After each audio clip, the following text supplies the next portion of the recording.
Namaste. Hi, welcome to the Shaman and the Mermaid, and we're coming to you from Breckenridge, and right behind us is Dillon Lake, and you can see there's a little bit of snow on the mountains. We were just up here with our 200-hour teacher training, and the aspen leaves are just hitting their peak yellow. We saw, most of us, 4 moose up there. Wow. We took a hike up the mountain with our teacher trainers to get immersed in nature, and a big mama moose and a baby moose and 2 bull mooses. A lot of moose energy. That's what I'm excited about. So that's the report. Thanks for tuning in.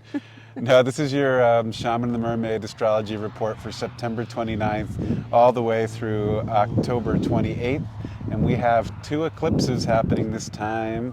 We have planets changing directions and signs and things all happening. And Katrina will tune you in. There's actually a lot of aspects to this report. So we've condensed it down to what we think are the big ones to focus in on during the next month cycle. And a lot of Libra energy, a lot of Mercury energy, a lot of Scorpio energy. So we decided what we would say about this, bringing the Libra in, is balance your extremes and dissolve the old into gold. And we're working with the concept of balance because during this report, there's a new moon in Libra, and also Mercury will be in Libra at the beginning of the report. And we've just made our way through equinox, the equal nights, and it's the balanced season between the 2 extremes of summer and winter. So the as above, so below message is indicating some strong energy towards balancing the extremes. And then we chose to work with dissolve the old into gold because at this time of fall, it's decay season, things begin to fall away, dissolve to the earth. And there's a lot of old energy that we let go of. So if we're working on balancing our extremes and bringing them to that center, then let's let them drop and dissolve. And if we're letting go, let's bring it into gold. And that's that Scorpio energy that the sun will move into, and Mercury will also move into Scorpio. So Mercury is having 2 big um, planetary or astrological sign movements in 1 month. It's going to be in Libra and then it's going to go into Scorpio. So Mercury, the communicator, is saying to us balance and then dissolve, transform, merge this energy. And the sun moving into Scorpio to me has a lot of that gold feeling. The sun is our outward expression, how we shine and we radiate. And Scorpio is one of the alchemical signs that can transform and merge energy. And what do we do when we're working with alchemical energy? We're taking the lead to the gold. So dissolve the old energy into gold. I like that. Thank you. What's the first aspect that we're going to bring in? We kick off with the Aries full moon, which is on September 29th. And when that is happening, we also have Venus square Uranus that same day. So a lot of energy in the field. I'll start with the full moon. The moon is in Aries, sun is in Libra, so there's that balance point. And they're the 2 extremes of the same energy. Aries is the expression of personal self, and Libra is the expression of how we connect to others. And when the sun and the moon are opposite, it's trying to teach us to see something so that we can hopefully come to balance or resolve or come to the middle point. And Aries can be a very extreme energy when it's out of balance. It's, too much going out there, too much consumption. It's the warrior, it's diving out. Or if it's the other extreme, it's too meek, it's going in, it's not letting any of your light shine. And so it's trying to find that middle point. When the moon is illuminated, it's showing what's going on in our inner world. So we want to balance our Aries energy at this time. And balanced Aries energy, I feel, is knowing yourself, truly knowing yourself. And that Venus square Uranus energy, it's your values going up against your subconscious and individuated self. Are your values the things you desire, that you hold close, that you pursue in life? Are they in alignment with the soul direction and with your inner Shakti? And if not, let the old dissolve to gold. Perfecto.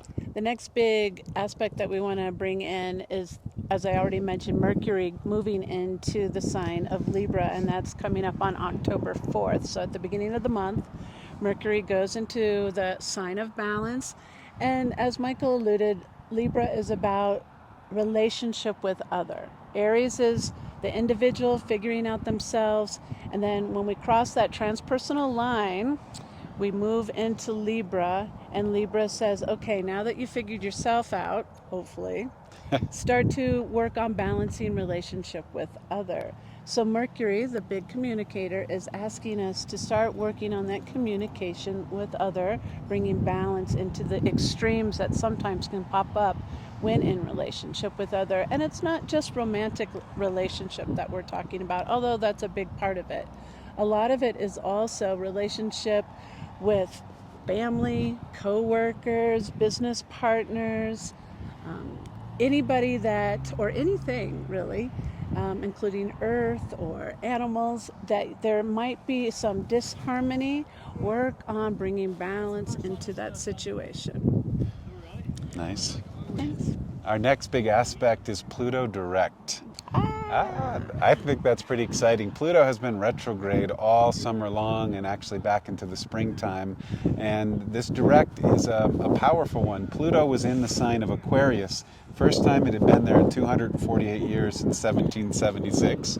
And it retrograded back into Capricorn. And now it's going to make a forward journey, so it's scraping over that final 29th degree of Capricorn. And anytime a planet, an energy, an archetype, and Pluto is the soul, is going back and forth over the final degree of something, it's working out that last scraping on the pan when you're cleaning something out.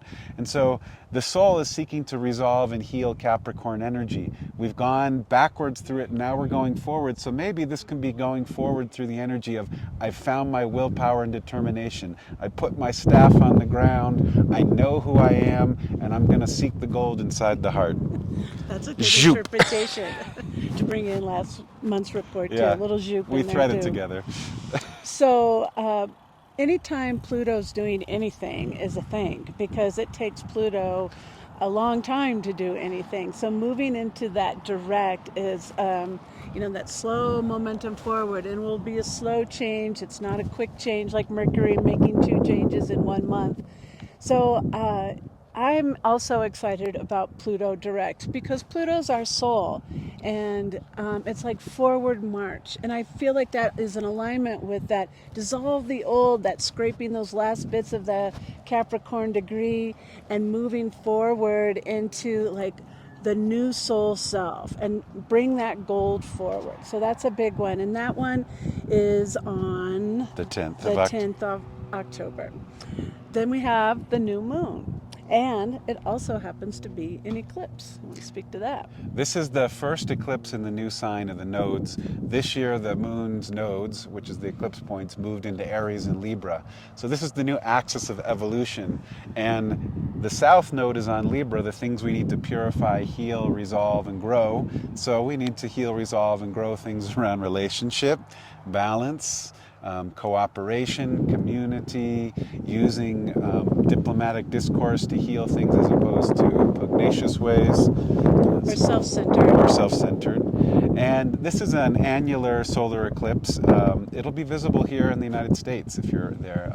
Colorado and Denver will be able to see it. The height of it will be over Albuquerque, New Mexico, for those of you curious. And it'll be at 11:59 a.m. So basically the middle of the night? Middle of the day. Oh no. Just say Yeah, noon. it's at noon. There you go. That makes my head figure it out so much better. So check out the eclipse. And remember, eclipses are times when we have an opportunity to cut and clip. So again, dissolving that old and transforming to gold, letting our Libra moon too. So that's balancing the extremes.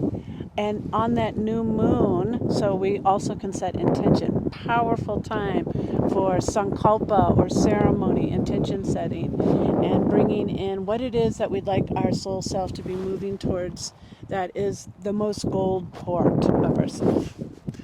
Aho. Our next aspect is Mercury going into Scorpio, as Katrina alluded to. And this is all about that alchemy. It's October 21st, and The two alchemical energies in the chart are Pluto and also wherever Mercury is. Mercury is the one that can transform things from one energy to another. Mercury represents communication and receiving messages and vibration and energy. And so it's going into the sign of Scorpio, the soul. What is it that's pulling up out of the dark realms of the soul? Doesn't necessarily mean bad, it just means unconscious or unseen. And what from that is the raw material that we can transform into the gold of the heart. Then our last one is the sun moving into Scorpio. So similarly, that same Scorpio energy merging, transforming. These are words that we use around Scorpio. Death is a part of Scorpio energy, as is sexuality and as is money. So these are all big pieces to be merging, dissolving energy around, bringing that alchemical lead to gold piece in. So if any of those areas need a little cleanup, balance of their extremes, this is the time to do it. The energy is calling for that. And the sun in Scorpio, again, the sun is the outward expression of ourselves, how we shine. And we want to be in that merging kind of place. And I like to think of when I'm merging myself, I'm bringing that outward expression of who I am, who I show up in the world with, and that internal kind of moon energy together and letting it be in alignment. So who I show up with out here is also who I am inside. And there's not a differentiation between the two. There's a connection and an alignment. That takes us to the Taurus full moon eclipse on October 28th. So we're in eclipse season. Just be aware that the energies are otherworldly at this time. Clipping and cutting things away. Clipping and cutting. We'll come back to you with that one. And remember to balance the extremes. And dissolve the old into gold. Next time we'll see you as Greece. Namaste. Namaste.